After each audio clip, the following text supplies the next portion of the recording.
Now, how can you make a picture unblurry on an iPhone? Let's talk about it. If you're new on Foxtecc, make sure you subscribe so you don't miss videos and tutorials like this one.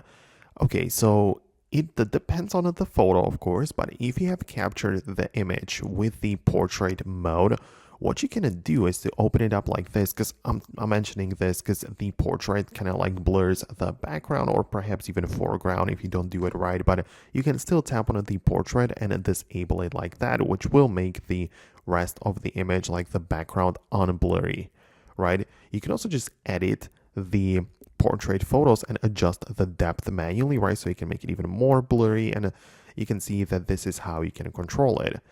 On the other hand, if you just captured a regular image, but it just didn't work out well and it's kind of looking blurry, like, not on purpose, there are still some things you can do, because you can tap on the edit button and go to the sharpness and definition. So you can see right there, you can bump up those like sliders in here, and it can add some sharpness back to the image. So it might be useful if the photo is a bit blurry, but if it's completely blurry, like, you can barely see what's going on, well, it's gonna be hard to get the details back, right? And that's why it's important to capture the photo in the best possible lighting and quality to begin with, right?